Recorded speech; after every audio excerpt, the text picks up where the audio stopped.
दोस्तों ये वीडियो आखिरी वीडियो है हमारी उस सीरीज का जिनमें हम बात कर रहे थे उन महिलाओं की जिन्होंने भारत की आजादी में एक महत्वपूर्ण भूमिका निभाई। आज की इस वीडियो में मैं आपके लिए एक क्वेश्चन लेके आया हूं और आशा ये करता हूं कि आप इसका जवाब कमेंट बॉक्स में जरूर से देंगे। अब आप सोच रहे होंगे कि इसका जवाब कमेंट बॉक्स में कैसे दें। देखिए, आप इंट्रोडक्शन लिखिए वहां पे, आप कंक्लूजन लिखिए वहां पे और इंपॉर्टेंट पॉइंट्स को अपने को मेंशन कीजिए वहां पे। अब जिनका भी आंसर उम्दा रहेगा तो उन सभी के आंसर को मैं इंक्लूड करूंगा अपनी अगली वीडियो में। वीडियो शुरू करने से पहले आप सभी के लिए एक इंपॉर्टेंट इंफॉर्मेशन है। दोस्तों, जैसे ही यूपीएससी प्रीलिम नजदीक आता है तो हमें एक डर सताने लगता है कि क्या हम टाइमली अपनी रिवीजन को कंप्लीट कर भी पाएंगे। अब इस चीज के लिए एक सोल्यूशन लेके आए हैं हम, जहां पर आप हमारे तेजस प्रोग्राम में लगभग 250 घंटे में अपने सिलेबस को रिवाइज कर सकते हैं, जहां पर ना केवल आप एनसीईआरटी के टॉपिक बल्कि स्टैटिक और करंट अफेयर के टॉपिक को भी याद कर पाएंगे। अब यहां पे हमारा करंट अफेयर में फोकस है लगभग 500 दिनों पे। अब यहां पे आप इन चीजों को तुरंत ही रिवाइज करना चाहते हैं तो इसके लिए रेगुलर टॉपिक बेस आपको टेस्ट मिलेंगे। उसके अलावा 15 फुल लेंथ टेस्ट मिलेंगे जिससे आप अपनी तैयारी का आंकलन कर सकते हैं। इसके अलावा आपको प्रीलिम्स के लिए स्टडी मटेरियल मिलेगा और एक डेडिकेटेड मेंटरशिप मिलेगी जो आपके आने वाले प्रीलिम्स में आपकी मदद करेगी। इसके अलावा प्रीलिम्स की आपकी स्ट्रेटेजी डेवलप करने में हम आपकी मदद करेंगे। साथ के साथ कोशिश ये करेंगे कि एलिमिनेशन टेक्निक में आपको माहिर बना सके। अब अगर आप ये प्रोग्राम ज्वाइन करते हैं तो यहाँ पे आपको सीसैट के लेक्चर फ्री मिलेंगे। अब इस कोर्स से रिलेटेड अगर आपकी कोई क्वेरी हो तो आप लॉग इन कर सकते हैं video.onlyis.in पे जाके, या आप हमें मेल कर सकते हैं info@onlyis.com पे। उसके अलावा आप हमें कॉल भी कर सकते हैं 7007931912 पे। आइए अब शुरुआत करते हैं आज के वीडियो की। आज की पहली इंपॉर्टेंट पर्सनैलिटी है दुर्गाबाई देशमुख, जिनका जन्म 15 जुलाई 1909 को हुआ था आंध्र प्रदेश में। जब ये महज 8 साल की थी तो इनका विवाह हो जाता है सुब्बा राव जी के साथ। लेकिन इनकी जिंदगी में एक इंपॉर्टेंट टर्न आता है 1921 में, जब गांधी जी विजिट करते हैं काकीनाडा, जो कि इनका होम टाउन था उस समय। अब यहां पे ये ऑर्गेनाइजर्स के पास जाती हैं और उन्हें कहते हैं कि मुझे गांधी जी से मिलना है क्योंकि मुझे उनको देवदासियों की व्यथा के बारे में बताना है, ताकि वो देवदासियों को यह समझा सके कि वो आगे का जीवन अपना कैसे व्यतीत करें। अब यहां पे उन ऑर्गेनाइजर ने इनसे कहा कि आपको 5 मिनट हम मिलने देंगे गांधी जी से, लेकिन आपको 5,000 रुपए देने होंगे। अब इन्होंने ये परेशानी देवदासियों से बताई तो देवदासियों ने ये कहा कि भैया, अगर हमें पर्सनली मिलने दिया जाएगा गांधी जी को तो हम यकीनन 5,000 रुपए दे सकते हैं। इस बात से आश्वस्त होकर इन्होंने ऑर्गेनाइजर्स को कहा कि 5,000 वो देने को तैयार हैं, और एक्चुअल में इस मीटिंग से 25,000 रुपए जनरेट हुए थे, जो कि उस समय में बहुत बड़ी कीमत होती है। अब गांधी जी ने इनसे यह कहा कि वो अगेंस्ट है इस तरह के एक्सप्लॉयटेटिव ट्रेडिशन से जो शोषण करता है इंसानों का। अब यहां पर एक मुख्य भूमिका निभाई थी दुर्गाबाई देशमुख ने, क्योंकि देखिए आंध्र प्रदेश में तेलुगु बोली जाती है और गांधी जी गुजराती थे। मैक्सिमम टू मैक्सिमम वो हिंदी में बात कर सकते थे। अब उन्हें तेलुगु तो आती नहीं थी, तो दुर्गाबाई ने उस समय एक ट्रांसलेटर की भूमिका निभाई थी। उस समय इनके काम से खुश होकर गांधी जी ने इन्हें कहा कि आप मेरे साथ मीटिंग में चलिए, आप मेरे ट्रांसलेटर बन जाइए। तो आंध्र प्रदेश में जहां भी गांधी जी की मीटिंग हुई उस समय, तो वहां पर as a translator Durgabai Deshmukh ji गई। अब इससे उनके दिमाग पर बहुत गहरा असर पड़ा। उस मीटिंग के बाद इन्होंने अपने घर पे जितने भी मिल्क क्लोथ थे उनमें आग लगा दी और यह कहा कि हम सब खादी ही पहनेंगे। महज 12 से 14 साल की उम्र में इन्होंने बालिका हिंदी पाठशाला खोल दी थी, और इसके अलावा एक बार ये कांग्रेस सेशन में गई थी 1923 में, जहां पर इन्होंने वॉलंटियर का काम करने की सोची। अब होता यह है कि ऑर्गेनाइजर इन्हें कहते हैं कि किसी को भी बिना पास के आप अंदर एंट्री नहीं देंगे। तो उस समय नेहरू जी इस समारोह में आ रहे थे, तो इन्होंने नेहरू जी तक को रोक दिया।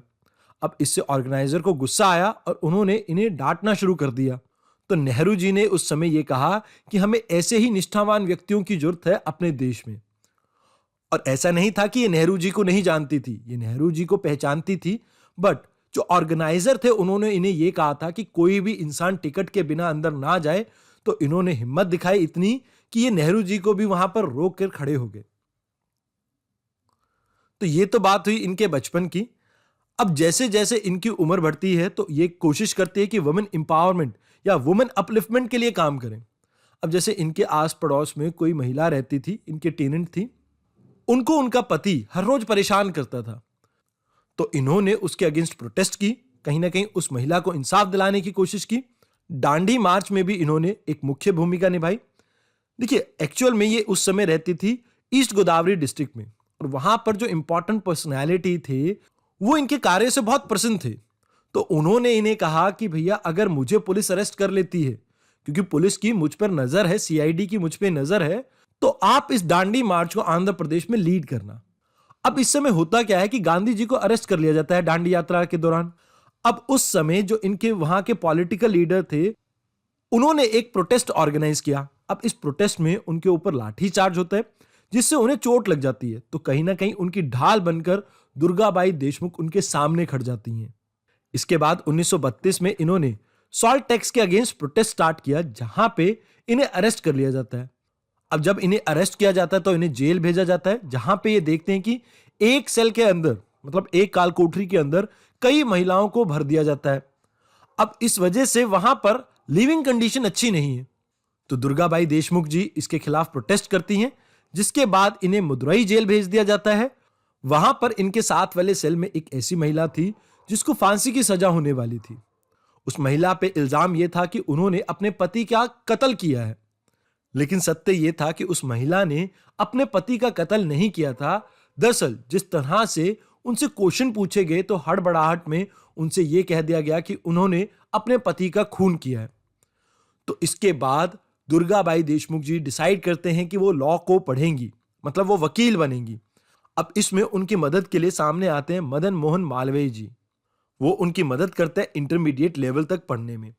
अब इसके बाद जब उन्होंने मालवीय जी को ये बताया कि ये पॉलिटिकल साइंस को एज ए सब्जेक्ट चूज करना चाहती हैं, लॉ करना चाहती हैं, तो उस समय मदन मोहन मालवीय जी ने ये कहा कि ये वुमेन्स के लिए अच्छा सब्जेक्ट नहीं रहेगा। तो इसके बाद डॉक्टर रेड्डी, जो कि उस समय आंध्र प्रदेश यूनिवर्सिटी में थे, उन्होंने मदद की दुर्गाबाई देशमुख जी की। अब दरअसल होता क्या है कि उस समय महिलाओं के लिए कोई हॉस्टल फैसिलिटी नहीं थी आंध्र प्रदेश की इस यूनिवर्सिटी में। तो इन्हें यह कहा गया था कि अगर आप 10 स्टूडेंट्स को अपने साथ जोड़ लेती हैं तो कहीं ना कहीं हम ये चीज स्टार्ट कर सकते हैं। तो दुर्गाबाई देशमुख जी ने 10 स्टूडेंट्स को जोड़ लिया था अपने साथ। तो कुछ इस तरह से इन्होंने पॉलिटिकल साइंस की अपनी तैयारी शुरू की। अब इसके बाद 1946 में इन्होंने आंध्र महिला सभा स्टार्ट की, ताकि वो मदद कर सके सभी औरतों की। इसके बाद 1946 में इन्हें मेंबर इलेक्ट किया गया था कॉन्स्टिट्यूएंट असेंबली का, और 1991 की फाइनेंस बिल कमेटी की भी ये पहली महिला मेंबर थी। उसके अलावा 1956 में प्लानिंग कमीशन के अंदर भी ये मेंबर रहते हैं, जहां पर इनकी मुलाकात होती है सीडी देशमुख से, और बाद में उनके साथ इनका विवाह होता है। उसके अलावा कुछ इंपॉर्टेंट फैक्ट्स ये हैं कि इन्हें आयरन लेडी भी कहा जाता है, और इन्हें mother of social work in India भी कहा जाता है। ये नाम इन्हें दिया था श्रीमती इंदिरा गांधी जी ने। तो यही सब कुछ जानना जरूरी था आपका दुर्गाबाई देशमुख जी के बारे में। आइए अब बात करते हैं अगली इंपॉर्टेंट पर्सनैलिटी की। अब देखिए, इनकी कहानी को समझने से पहले हमें थोड़ा पीछे जाना पड़ेगा वक्त में। देखिए, बात है 19वीं शताब्दी की, जब अंग्रेज सभी जगह कब्जा कर रहे थे, मतलब इंडिया को कहीं ना कहीं अपने अंडर लाने की कोशिश कर रहे थे। तो उस समय अंग्रेजों ने नॉर्थ ईस्ट में हाउस टैक्स लगाना स्टार्ट किया। अब आप सभी जानते हैं कि ट्राइबल पीपल आइसोलेटेड रहते थे उस समय। अब उन्हें ये चीजें पसंद नहीं आई कि उनके ट्राइबल कल्चर के अंदर कोई बाहर का आके इंटरफेयर करे। अब यहां पे इनके कजन थे हाइपू जुडैंग। इन्होंने स्टार्ट किया ब्रिटिश के खिलाफ एक आंदोलन, और इस मूवमेंट को नाम दिया जाता है हेरेका मूवमेंट। अब ये जो मूवमेंट थी, यहां पे वो सेल्फ रूल को एस्टैब्लिश करना चाहते थे। अब 1927 में ये भी जाकर इस मूवमेंट का पार्ट बन जाती है। 1931 में इनके कजन को पकड़ लिया जाता है, जिसके बाद उन्हें फांसी दे दी जाती है।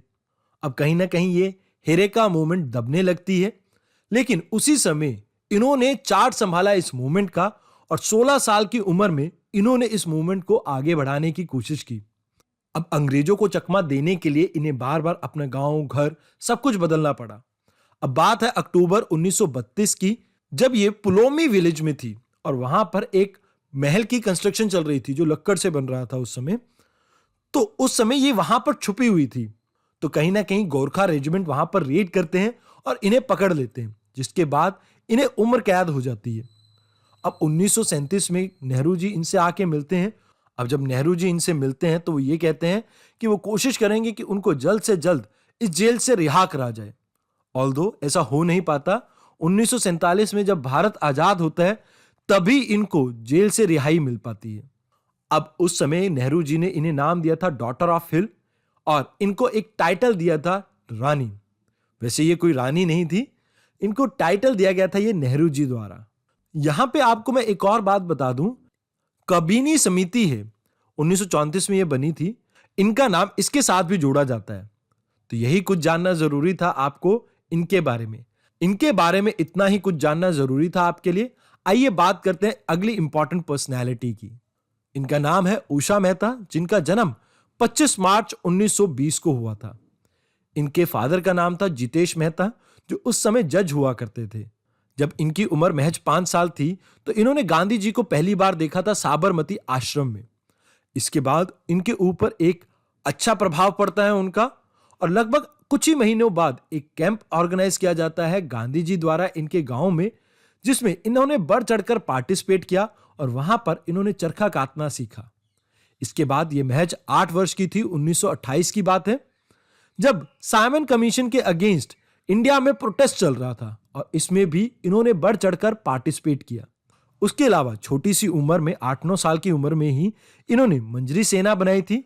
जैसे लड़कों में देखी जाती थी वानर सेना, उसी तर्ज पे इन्होंने मंजरी सेना बनाई थी।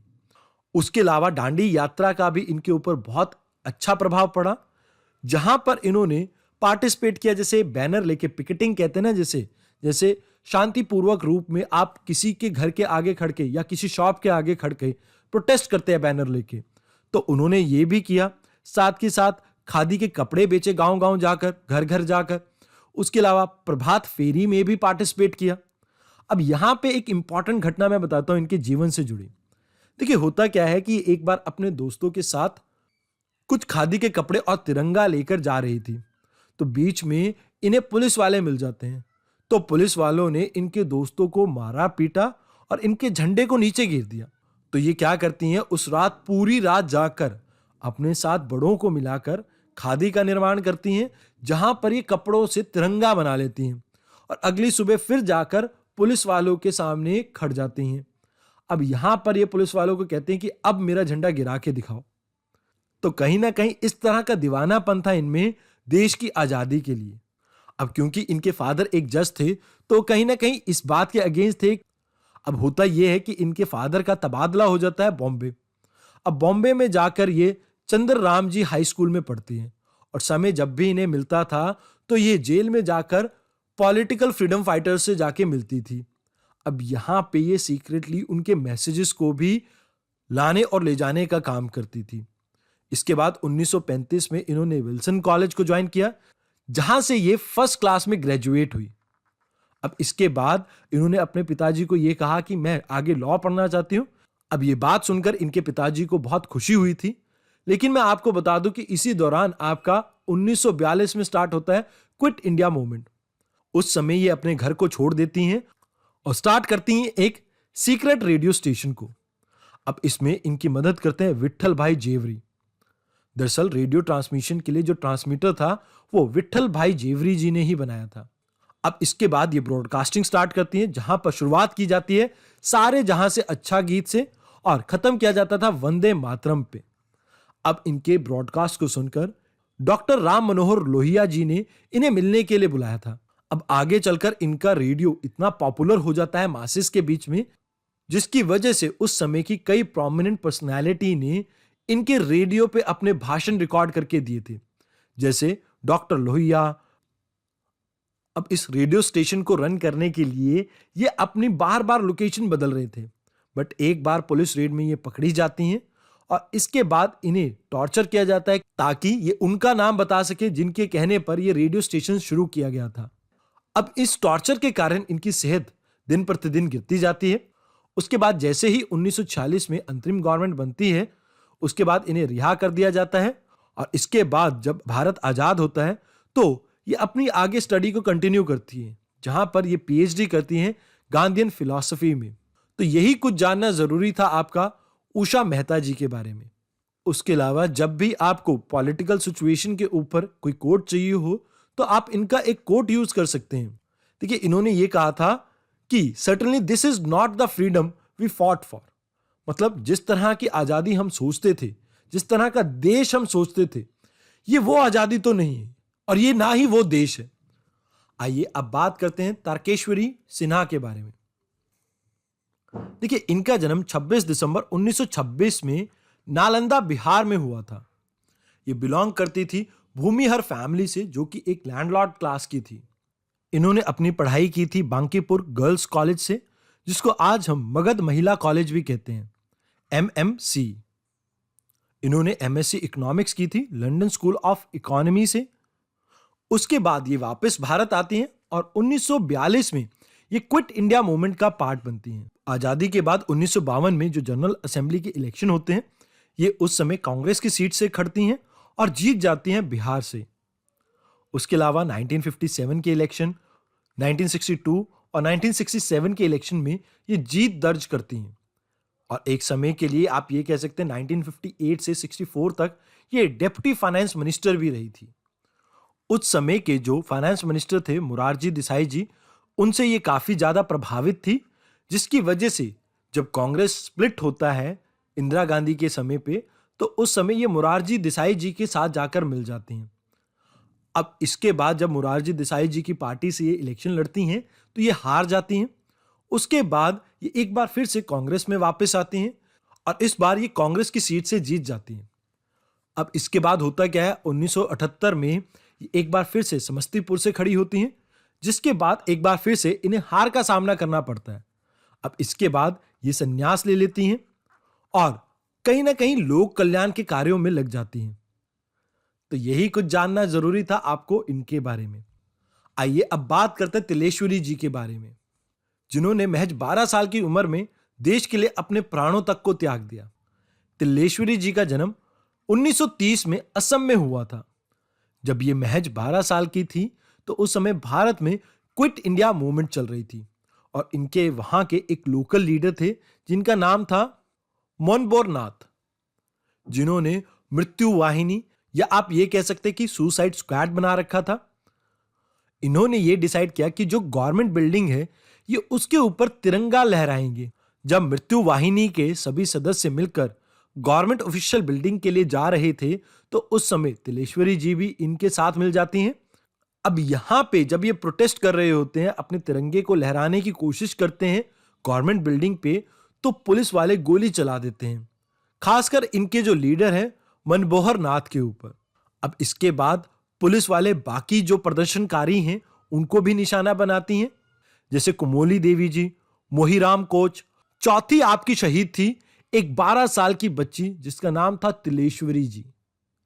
कहीं ना कहीं इन्होंने देश की आजादी के लिए इतनी छोटी सी उम्र में जान तक लगा दी। तो आज की वीडियो में इतना ही। धन्यवाद।